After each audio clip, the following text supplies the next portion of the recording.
estou aqui para trazer vocês mais um vídeo. E hoje como vocês podem ver aí na tela, os 10 anos de Five Nights at Freddy's. Os 10 anos de FNAF chegou dia 8 de agosto de 2024. FNAF foi criado em 8 de agosto de 2014, então já fez 10 anos. No tempo que eu tô gravando esse vídeo faz um dia, literalmente um dia, né? Então, esse aqui é o vídeo do FNAF Vídeos. Eu já trouxe até um outro vídeo, a história de The Joy of Creation. E sem mais enrolação, vou começar. Se inscreve, deixa o like e vamos. Se inscreva e deixa o like.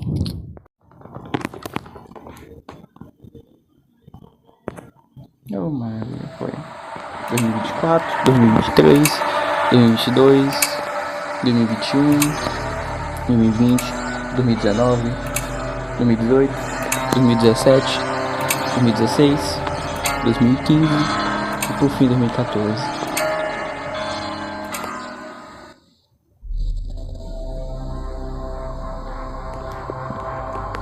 Dia 8 de agosto de 2024. Para algumas pessoas é só um dia como qualquer outro. Porém, essa data é muito importante, porque nessa data Five Nights at Freddy's completou 10 anos de uma longa caminhada. Então, 10 aninhos hoje, de nesse tempo vídeo, já feito de FNAF, comemorar os 10 anos de Five Nights at Freddy's, hoje eu trago a história de criação, como o FNAF surgiu, foi criado, foi desenvolvido, e também algumas curiosidades. No ano passado, quando o FNAF completou 9 anos, eu também fiz um vídeo em comemoração, um vídeo de curiosidades. O link para esse vídeo vai estar no card ou na descrição desse vídeo. Se você gostar do vídeo, não esquece de deixar o like, se inscrever e compartilhar, porque isso ajuda imensamente esse canal. E agora pega esse vídeo e manda para aquele seu amigo que também gosta de FNAF, pra gente comemorar os 10 anos de FNAF juntos. Beleza, vamos começar. Olha, não é segredo pra ninguém que com o tempo Five Nights at Freddy's acabou se tornando mundialmente popular. Mas pra falar da história de origem de FNAF, como ele foi criado, temos que voltar muitos anos antes, para uma época em que FNAF nem era popular, muito menos existia. Tudo isso para falar de um homem, o homem responsável por tudo isso, Scott Brandel Calton, mais conhecido mesmo como Scott Calton. Naquela época, o Scott ele era um desenvolvedor de jogos indie, ou seja, o Scott ele não tinha o apoio de nenhuma empresa grande. Era apenas o Scott sozinho desenvolvendo os jogos dele. Inclusive, um dos jogos do Scott era o There's Not Pause Button. Não tem um botão de pausa. E o personagem desse jogo acabou virando a foto oficial do perfil do Scott. Fora que depois, o Scott usou esse mesmo jogo para fazer a trollagem do FNAF 3. Mas bem, continuando a história, o Scott ele preferia se manter na área de jogos mais familiares, desenvolvendo jogos mais voltados para toda a família. O negócio é que os jogos do Scott não faziam tanto sucesso, e para sustentar a família dele, que naquela época era a esposa e seus 2 filhos, isso era um problema. Muito bem. Agora vamos avançar para um ano muito importante, 2013. Porque no dia 6 de novembro daquele ano, o Scott ele lançou um jogo que seria muito importante para a origem de FNAF, Chipper and Son Lumber. Chipper and Son Lumber era um joguinho bem simples, em que você ajudava um castor e seu filho a tomar conta de uma serralheria. O problema mesmo é que esse jogo foi muito, mas muito criticado. Uma das várias críticas foi na questão das animações dos castores. O pessoal falou que as animações eram mais travadas do que animatronics. E aí então, devido a esse acontecimento, o Scott, ele acabou ficando muito depressivo. Tanto que o Scott, ele começou a pensar em parar, em desistir de desenvolver jogos, que era o sonho dele. Porém, foi a partir daí que o Scott, ele acabou percebendo que ele poderia tirar uma certa vantagem nisso tudo. O Scott, ele acabou se lembrando que ali na década de 80, 90, existia as pizzarias Chuck and Cheese. E essas pizzarias usavam como atração principal animatronics. Então, usando isso como inspiração, foi a partir daí que começou a surgir algo na mente do Scott. Foi a partir daí que ele começou a desenvolver o primeiro Five Nights at Freddy's. Tanto que o Scott, ele fala sobre isso em um daqueles textos do jornal do FNAF 3. Aqueles textos são detalhes da vida do Scott e produção do FNAF 1. Antes de começar a trabalhar em FNAF, eu tinha que escolher qual jogo fazer entre 3 jogos em potencial, sabendo que poderia ser minha última tentativa antes de ter que começar uma nova carreira. Eu estava escolhendo entre uma sequência de The Desolate Hope, um remake do meu primeiro jogo, Legacy of Lies, ou uma nova ideia sobre animatronics e câmeras de segurança. Inclusive, isso é uma coisa que muita gente fala, que FNAF só se fortalece com críticas negativas. Afinal, o jogo nasceu a partir das críticas negativas do Tipper e Sam Lumber. Mas agora, uma coisa muito importante que eu tenho que falar e dizer. Verdade, né? O FNAF ele cresceu muito com crítica, né? Bastante com crítica depois do Secret não, do O próprio Scott Calton, ele disse em uma entrevista que toda a história de FNAF é ficção. Fora o fato que no início o Scott nem queria elaborar uma história pra FNAF. O que o Scott até que o Scott Calton só tinha história até era FNAF fazer um 4. jogo que superasse o seu antecessor, no caso o Tipper and Sam Lumber. Quem deu a ideia mesmo pro Scott elaborar uma história pra FNAF foi a família dele. O Scott, ele só se inspirou na Chuck E. Cheese para criar a Freddy Fazbear Pizza e se inspirou nos animatronics da Chuck Que legal E. que Cheese hoje, para criar os hoje, né? animatronics que a Nessa gente época aí não conhece. tinha isso, mas hoje em Então, dia, pela última esses animatronics que estão passando na Five tela aí, Nights at Freddy's existem não mesmo. tem Foram nada a feitos ver para com fazer o o filme que de FNAF, houve né? na Isso é Chuck bem E. legal. Cheese. Muito bem.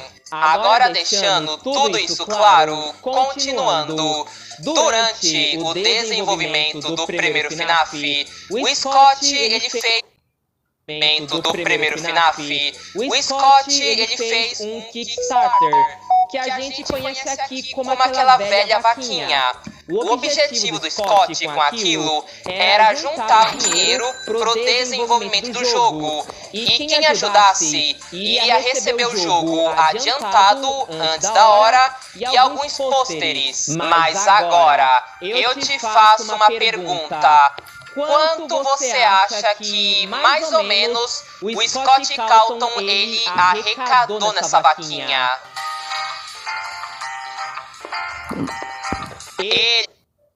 Vai, gente, bota aí nos comentários quanto vocês acham que ele ganhou. Pouco tempo de pausa aqui. Já deu, né? Vou colocar. Então vamos. Ele não ganhou um centavo. Agora, em relação ao jumpscare, o Scott ele não criou um som em específico. O que o Scott fez foi retirar um trecho desse som de um filme. Esse filme, Inseminoid.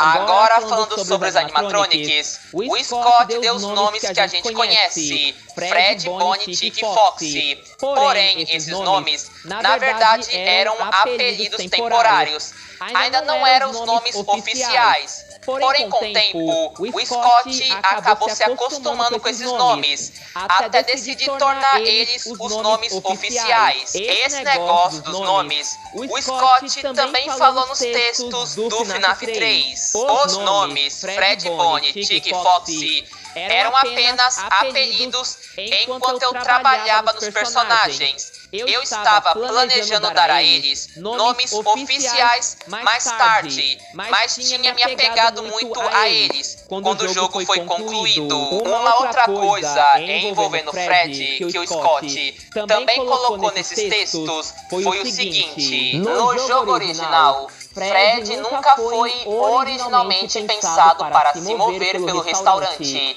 E só deveria pegar você se seu tempo acabasse. Isso foi alterado antes do lançamento. Em relação ao Foxy, no início da produção do FNAF 1, o Scott queria colocar um quarto animatronic, mas acontece que ele não sabia qual animal ele seria. Ele pensou em um castor, porém ele acabou desistindo dessa ideia porque Ainda bem que desistiu, viu? Imagine o Fox e Castor, não dá certo não. Jogo dele. Ele queria mesmo que fosse um animatronic lobo, um animatronic caçador. Porém, tempo depois, ele acabou optando por uma raposa. No caso, seria o Foxy. Em um dos textos do FNAF 3, o Scott ele fala um pouco de como foi o desenvolvimento do Foxy. Na verdade, modelei o personagem Foxy no meu laptop enquanto dirigia por 24 horas para visitar meus sogros no verão de 2014. É muito difícil modelar um personagem 3D em uma viagem de carro com buracos. Talvez seja por isso que Foxy parece tão despedaçado. Enquanto estávamos lá visitando, meus filhos puderam experimentar o jumpscare do Foxy pela primeira vez. Em relação ao Bonnie, todos sabemos que o Fred carrega o nome e tem um certo protagonismo na franquia. Mas o primeiro de todos os animatronics criados pelo Scott, o primeiro foi o Bonnie. Inclusive, o Scott disse que chegou a ter pesadelos com o Bonnie. O próprio Scott fala isso naqueles textos do FNAF 3. Na vida real, costumo ter pesadelos acordado. O que significa que ando dormindo, etc. Uma noite, sonhei que Bonnie estava no corredor do lado de fora da minha porta. Então pulei da cama e corri para segurar a porta fechada. Descobri que a porta estava trancada e isso me encheu de pavor. Em FNAF 1, quando as portas não funcionam, significa que algo já está dentro do seu escritório. Então, quando senti que a porta estava trancada, senti como se Bonnie estivesse no quarto e estivesse prestes a me pegar. Felizmente, acordei. Fora o fato que também tem aquele negócio do Scott ele ter planejado Bonnie para ser azul. Porém, devido a um erro no monitor dele, o Bonnie acabou saindo com uma tonalidade mais roxa. E também tem o fato que no início, o Bonnie iria assumir o papel do Foxy correndo. Você até consegue ver isso no trailer do primeiro FNAF. Durante o desenvolvimento do FNAF 1, o Scott ele planejou um sistema de vidas, onde toda vez que você tomava um jumpscare, você iria perder uma vida. Mas o Scott achou que o jogo poderia ficar muito difícil. Outra coisa descartada foi o visual antigo das câmeras. O Scott achou que seria muito difícil o pessoal conseguir interagir com esse tipo de câmera. Algumas outras pequenas curiosidades é o fato legal, que os esse negócio filhos das do câmeras, Scott é muito legal. foram as primeiras pessoas a testarem o FNAF 1. E o fato que o Scott Calton ele foi o dublador do Phone Guy no FNAF 1, 2 e 3 2 e no 3 o Fondue também. Bom, cara, por hoje eu acho que já é o suficiente. Five Nights at Freddy's completou 10 anos de uma longa caminhada. Eu conheci FNAF ali em meados de 2014, mas bem, desde o ano de lançamento de FNAF até os dias de hoje, FNAF ainda continua conquistando e fazendo uma grande legião de fãs. Obrigado, Scott Calton. Gente, então é isso. A comemoração de 10 anos de FNAF. Vai ter bastante vídeo de FNAF aqui no canal. Então é isso, gente. Se inscreve no canal, deixa o like. E o identificador do canal do TFNAF Vídeos vai estar aí na descrição e no título também. Isso, fui.